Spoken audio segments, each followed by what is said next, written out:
Hello and welcome to मते मुकाबिल। मैं हूं रबिया खान और मेरे साथ मौजूद हैं रऊफ क्लासरा। सबसे पहले नजर डालते हैं आज की कुछ अहम डेवलपमेंट्स पर। चेयरमैन पीटीआई बैरिस्टर गौहर ने अपनी ही पार्टी रहनुमाओं को झूठा करार दे दिया। डी चौक में सैकड़ों कारकुनान की शहादतों के दावे गलत निकले। बैरिस्टर गौहर ने 12 की तस्दीक कर दी। बानी पीटीआई की सेहत से मुतालिक भी अफवाहें झूठी निकली। पार्टी ने खान के सेहतमंद होने की तस्दीक कर दी। बानी पीटीआई की सड़कों के बजाय अब मामला पार्लियामेंट में उठाने की हिदायत। जबकि दूसरी तरफ अली अमीन गंडापुर ने इमरान खान की कॉल पर एक मरतबा फिर आने का अंदिया दे दिया। बुशरा बीबी सियासी मंजरनामे से गायब, पर्दे के पीछे आखिर क्या चल रहा है। और इसके अलावा बानी पीटीआई की 24 मई समेत 7 मुकदमात में गिरफ्तारी डाल दी गई। जबकि इंसदादे दहशतगर्दी अदालत ने डी चौक एहतजाज में नामजद बुशरा बीबी, अली अमीन गंडापुर, उमर अयूब और शेर अफजल मरवत समेत 96 मुल्जिमान की गिरफ्तारी वारंट जारी कर दिए।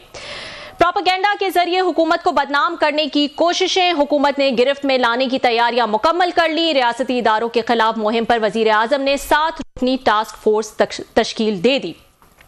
और इसके अलावा नशे की हालत में असला रखने का जुर्म, जो बाइडन ने जाते जाते अपने बेटे हंटर बाइडन को सदारती माफी दे दी। ट्रंप की शदीद तनकीद। इस हवाले से अहम तफसीलात आपके साथ शेयर करेंगे। बात कर लेते हैं आज बैरिस्टर गौहर की और दूसरे रहनुमा जो हैं पीटीआई की, उनकी फाइनली मुलाकात जो है वो इतने बड़ा जो सानिया हुआ उसके बाद आज फर्ज डे था कि वो इमरान खान साहब से मिले। बहुत सारी बातें सामने आई, बहुत सारी मिस इन्फॉर्मेशन जो थी उनको क्लियर किया बैरिस्टर गौहर ने।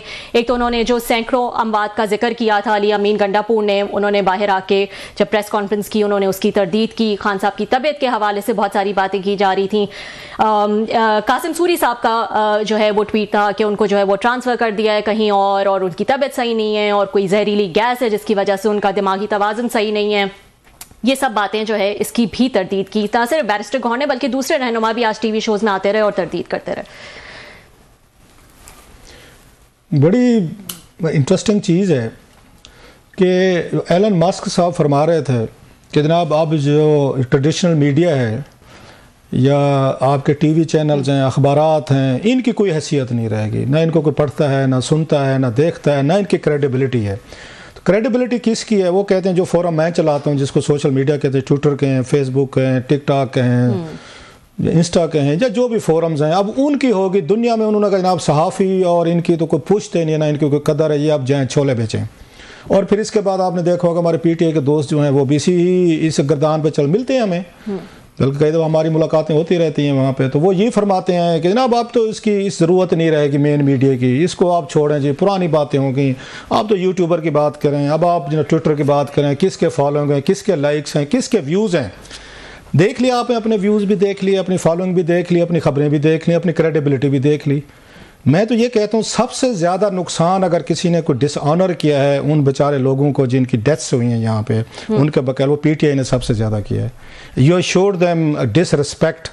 जब आपने इतने बड़े झूठ बोले और उनको रिवर्स किया है और कहते डटे रहे, और कोई आम लोग भी नहीं थे, मतलब वे अगर लतीफ़ खोसा साहब गवर्नर पंजाब रहे हैं, क्योंकि आम आदमी नहीं थे, वजीर रहे हैं, अटॉर्नी जनरल हैं, वो नेशनल टीवी पे बैठ के इतना बड़ा झूठ बोल रहे हैं, कोई माफ़ी नहीं है, कोई सॉरी नहीं है, कोई पीटीआई के अंदर से कोई आवाज़ नहीं उठी कि सर आप झूठ बोल रहे हैं, ऐसे मत करें और इसका झूठ का खमियाजा हमें भुगतना पड़ेगा। या कोई 50 का फिगर दे रहा है, कोई 200 का दे रहा है, कोई सैकड़ों दे रहा है, कोई जनाब 20 कह रहा है, कोई फलां कह रहा है। तो आज फिर जो बातें कही हैं इन बैरिस्टर गौहर साहब ने, ये क्या है? मतलब आपने अपने आप को शर्मिंदा करवाया ना। ये पहले दिन से मैं क्या कह रहा था यहाँ पे, और हमने बहुत सारी गालियाँ भी खाई हैं, बड़े यहाँ पे बहुत बड़े बैठे हैं लोग, झूठ सुनना चाहते हैं। झूठ में सेंसेशन है, झूठ में चस है, ये झूठ में अट्रैक्शन है, लोगों को सेल करता है, आपको सच सेल नहीं करता। अब 4 दिन बाद शर्मिंदा हो रहे हैं, किसी को मुँह नहीं दिखा पा रहे, और अब ये फरमा रहे हैं कि जनाब इन्होंने कोई एक झूठी खबर नहीं थी, 3-4 झूठी खबरें फैलाई हैं और चारों से आज इन्होंने बैकआउट किया है। अब इसके बाद आप लोगों की क्या क्रेडिबिलिटी रहेगी? आपका ख्याल था कि हम झूठ बोल के हुकूमत को एम्बेरस कर लेंगे, हम इदारों को करेंगे, सिक्योरिटी फोर्सेस को आग लग जाएगी, इस्लामाबाद को जला देंगे, कराची जल जाएगा, पूरे पाकिस्तान में लोग उठ के खड़े हो जाएंगे। देखें जी सैकड़ों लोगों को वहाँ पर गोली मार दी गई है। और यहाँ पर फिर बड़े बड़े जर्नलिस्ट मैं जानता हूँ, बड़े बड़े लोग, उन्होंने फेक आर्टिफिशियल इंटेलिजेंस से उन्होंने इमेजेस बनाए हैं इसी जिना एवेन्यू के कि यहाँ लहू की नहरें बह रही हैं। ये भी हमने देखे हैं और बड़े रिस्पॉन्सिबल लोग थे, आम लोग नहीं थे। उन्होंने जानबूझ के फेक उन्होंने वो लगाए, वजह कि मुल्क को आग लगानी है, मुल्क को आग, लोगों को हमने भड़काना है। उस वक्त भी हमारे जैसे 2-4 लोग जो हैं, चलो क्रेडिट हम ले लेते हैं, कह रहे थे कि ऐसे मत करें। अगर इस तरह की चीज़ें होती तो इस वक्त इस्लामाबाद की हालत वो न होती, 278 बंदे की लाश पड़ी होती। 278 छोड़े, खुदा ना खासा 20-25 भी अगर होते, बहुत बड़ी तादाद थी ये। आप उन्हीं पे फोकस रहे जो जेन्युइनली तौर पर बेचारे, जिन लोगों ने जान दिया आपने 6 झूठ बोलने के बाद, सेल करने के बाद, और वो एलन मस्क के 5 बिलियन है इस वक्त लोग जो सोशल मीडिया यूज़ करते हैं, तो 5 बिलियन सहाफ़ियों का ये फ्यूचर है। जो लोग फरमा रहे हैं ना कि जनाब के ये बस अब आपकी ज़रूरत नहीं रहेगी, तो यहाँ रिस्पॉन्सिबिलिटी का ये आलम है इस ट्विटर सोशल मीडिया पे। लोगों ने आर्टिफिशियल इंटेलिजेंस के जरिए यहाँ पे जिन्ना एवेन्यू पे उन्होंने ये इसकी लहू की नहरें बहा दी हैं। अगर आप समझते हैं ये जर्नलिज्म है, ये जनाब आने वाला इसका फ्यूचर है सोशल मीडिया का, ये क्रेडिबिलिटी का आलम है, तो किसी दिन आप यहाँ एटम बम चलवाएंगे इस दुनिया में इन्हीं फेक न्यूज़ की वजह से। ऑलरेडी यहाँ पे आपको याद होगा लाहौर में एक बंदे ने, वहाँ लड़के ने उसने फेक न्यूज़ चलाई थी लंदन के हवाले से, 3 बेचारी बच्चियों को स्टैब किया गया था। तो उसने लिख दिया कि जनाब कि वो जो स्टैब करने वाला था वो कि मुसलमान था, जो एशियन था, वो लंदन में हंगामे शुरू हो गए, 1500 बंदा गिरफ्तार है इस वक्त एक खबर की वजह से। बिल्कुल बिल्कुल। आप कभी भी ये मुमकिन नहीं है, ये यहाँ पे यूनिवर्स की जो नेचर की उसमें नहीं है उसकी मैन्युफैक्चरिंग में कि झूठ लंबे अरसे तक चल सकता है, ये नहीं चल सकता। लेकिन क्लासेस साहब, झूठ तो तभी बाहर आता है ना जब आप रियल इन्फॉर्मेशन को दबाने की कोशिश करते हैं। अगर 2-4 लोगों की भी जो है अमवात हुई, या फिर 8 की हुई, 10 की हुई, जो भी नंबर था, अगर हुकूमत की तरफ से भी बिल्कुल इस चीज़ को डिनाई ना किया जाता कि गोलियां तो चली ही नहीं, बिल्कुल कोई फायरिंग नहीं हुई, कुछ भी नहीं हुआ, तो फिर फेक न्यूज़ या इस तरह की खबरें जो हैं वो फिर जन्म लेती हैं। भाई बात है, आप तो अपने सच पे डटे रहे ना, भाई हुकूमतें तो करेंगी, हुकूमतों को तो काम है। हमने कब कहा हुकूमतें सच्ची होती हैं बड़ी जनाब, ये बाकायदा कोई आसमानी सहीफे की तरह इनमें चेंज नहीं। हुकूमतें दुनिया भर में हुकूमतें झूठ भी बोलती हैं, ये कवर अप भी करती हैं, 2 नंबर भी करती हैं, चीज़ों को दबाती भी, हशा भी करती हैं, तो करती हैं। आपने अपने सच के साथ उनको शिकस्त देनी होती कि आपने सच बोले। आपने, मैं पहले दिन से कह रहा हूँ, ये मेरे ये शो सारे इसके वो हैं, ट्वीट भी हैं कि मैं क्या आप ये झूठ बोल के हुकूमत का काम आसान कर रहे हैं। हुकूमत बच जाएगी, इससे निकल जाएगी, पतली गली से निकल जाएगी। हुकूमत निकल गई, उल्टा उसने 96 लोगों का वारंट जारी करवा दिए, 95-96 के इन्हीं केसेस में। ये अगर उसी पे खड़े रहते, अगर वो सारे झूठ थे या सच थे पीटीआई के, तो फिर आज क्यों कह रहे हैं ये? अगर बैरिस्टर गौहर साहब के नहीं, मैं किसी से वो नहीं मानते, 12 लोग थे। आप हमेशा सच से शिकस्त देते हैं। आपको डटे रहना चाहिए था कि ये हमारे बंदे हैं, ये शनाख्ती कार्ड हैं, ये इनके घर वाले हैं, ये इनके लवाहकीन हैं। आपने तो अपने को मजाक बना लिया, अपने आप को बनवाया। उन बेचारे वो जिन लोगों ने वो जाने दी हैं उनके लिए भी दिया। आपने कहा हम 278, अच्छा यहाँ से उन्होंने शुरू किया, लतीफ़ खोसा साहब ने। अली अमीन गंडापुर साहब कहते हैं हम 278 लोगों को 1-1 करोड़ रुपया देंगे, 278 वो कितने बनता है, या 2.7 बिलियन रुपीस हम देंगे। अभी से आपने प्लान भी बना लिया कि इतने पैसे हमने इनको साइड पर रखने, जिनका भी पता नहीं है, शनाख्ती कार्ड नहीं है, बैंक अकाउंट नहीं है, इलाका नहीं है, कोई पता नहीं है, एड्रेस नहीं है। आपका ख्याल था कि इस तरह के झूठ से आप पूरी दुनिया को वो कर लेंगे। अब आपका ये होगा, कल को खुदा ना खास्ता, मतलब वही वाली बात में शेर आया, वो जो लड़का जाता था, हमने वो एक कहानी पढ़ी थी अपने उसमें बचपन में, टीले पे जाके गांव को डराने के लिए शेर आया, लोग बेचारे दौड़ के जाते थे, आगे शेर नहीं, ही मैंने मजाक किया था। एक दिन शेर आ गया, उसने शोर मचाया, गांव का कोई बंदा शेर आके उसको लड़के को खा गया। आप तो वही काम कर रहे हैं ना, आपके साथ जो कल को जुल्म ज्यादतियां होनी है, खुदा ना खास्ता इससे ज्यादा कुछ हुआ, आप फिर रोला डालेंगे, किसी ने नहीं माना, वो कहेंगे छोड़ो यार, पिछली दफा तो झूठ बोला था, खुद इन्होंने मान लिया। तो आपने अपने साथ ये बहुत बड़ी ज्यादती की है, अपने साथ भी की है, वर्कर्स के साथ भी की है, कि कोई आपकी बात नहीं सुन रहा। So that's इससे बिग कैजुअलिटी ये हुई है कि अब इनकी बात पे आपस में, मतलब और देख लें, एक और ट्वीट हुआ जी, खान साहब को उनकी तबीयत ठीक नहीं है, वो सुना था आपने? हाँ, वो कासिम सूरी साहब की, उन्होंने जनाब चलाई रखा, हवाई फायरिंग किए रखी, दुनिया भर में होती रही। आज क्या कहा उन्होंने? वहाँ के खान साहब तो बिल्कुल ठीक है, एक पार्ट है, एक्सरसाइज कर रहे थे। एक और ने फरमाया, ब्रेकिंग खबर दी वकील साहब ने, वो नए भाई साहब, मैं उनसे बड़ा मुतासर, न्यू एंट्री है कोई, मैंने तो पहले नहीं देखा था। उन्होंने कहा जनाब कि मैं खान साहब से मिलने का एक्सरसाइज करके आया तो खान साहब को पसीना आया हुआ था। मैं कितनी बड़ी ब्रेकिंग खबर दे दी यार, मतलब एक्सरसाइज के बाद पसीना भी आता है, ये बड़ी खबर थी मेरे लिए। जरा देखना लोग मतलब शेयर क्या कर रहे हैं, आपके जो लोग मिलने जा रहे हैं वापस आके खबरें किस तरह की दे रहे होंगे। खान साहब वहां से एक्सरसाइज करके निकले और पसीना आया हुआ था। मैंने वाकई सोचा, मैं कि अच्छा यार एक्सरसाइज के बाद भी आता है। फिर कहा जी कोट लखपत खान साहब को वो कर दिया है। सारी मकसद इन चीजों का क्या था कि जैली खबरों के जरिए लोगों को दोबारा जो है ना वो किया जाए, उनको भड़काया जाए, उनको बताया जाए।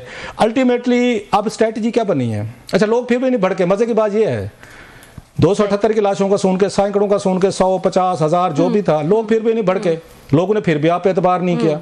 सो social media is becoming a big monster for the society. किसी ने खा जाएगा, ईट अप करेगा कि इन्हीं ही जैली खबरों के जरिए 5 अरब जब सहाफ़ी वो एलन मस्क के बकौल बन गए हैं, तो हर बंदे की तो कोशिश होगी मुझे लाइक्स भी मिले, मुझे व्यूज़ भी मिले, मेरा शेयर भी हो, मेरे कमेंट्स भी हो, फिर तो गड़ेगा खबरें, फिर तो ख्वाहिश को खबर बनाएंगे।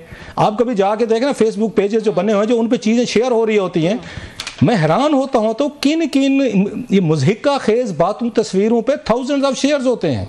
ये लोगों के इंटेलेक्ट का मैं लेवल बता रहा हूं कि लोगों को बेवकूफ़ बनाना कितना आसान है किसी नैरेटिव की बुनियाद पे, और किसी दिन आग लगाना, उसको मतलब इन्फ्लेट करना, पूरी सोसाइटी को खड़ा कर देना, खून लहू लुहान एक दूसरे को कर देना। But that's a very dangerous thing जो मैंने इस दफ़ा देखी है इन तमाम चीज़ों को।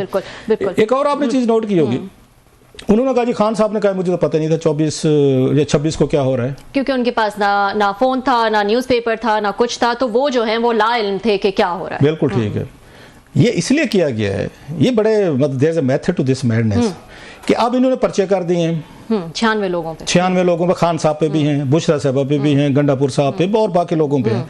खान साहब अगर ये नहीं कहते जी मैं तो नॉलेज में नहीं था, मुझे तो पता ही नहीं था, मैंने तो कहा ही नहीं था, हालांकि ये कॉल तो उन्हीं की तरफ से दी गई थी, खान साहब की थी ना, डुआ डई वाली वार आखिरी कॉल है 24 वाले सारी।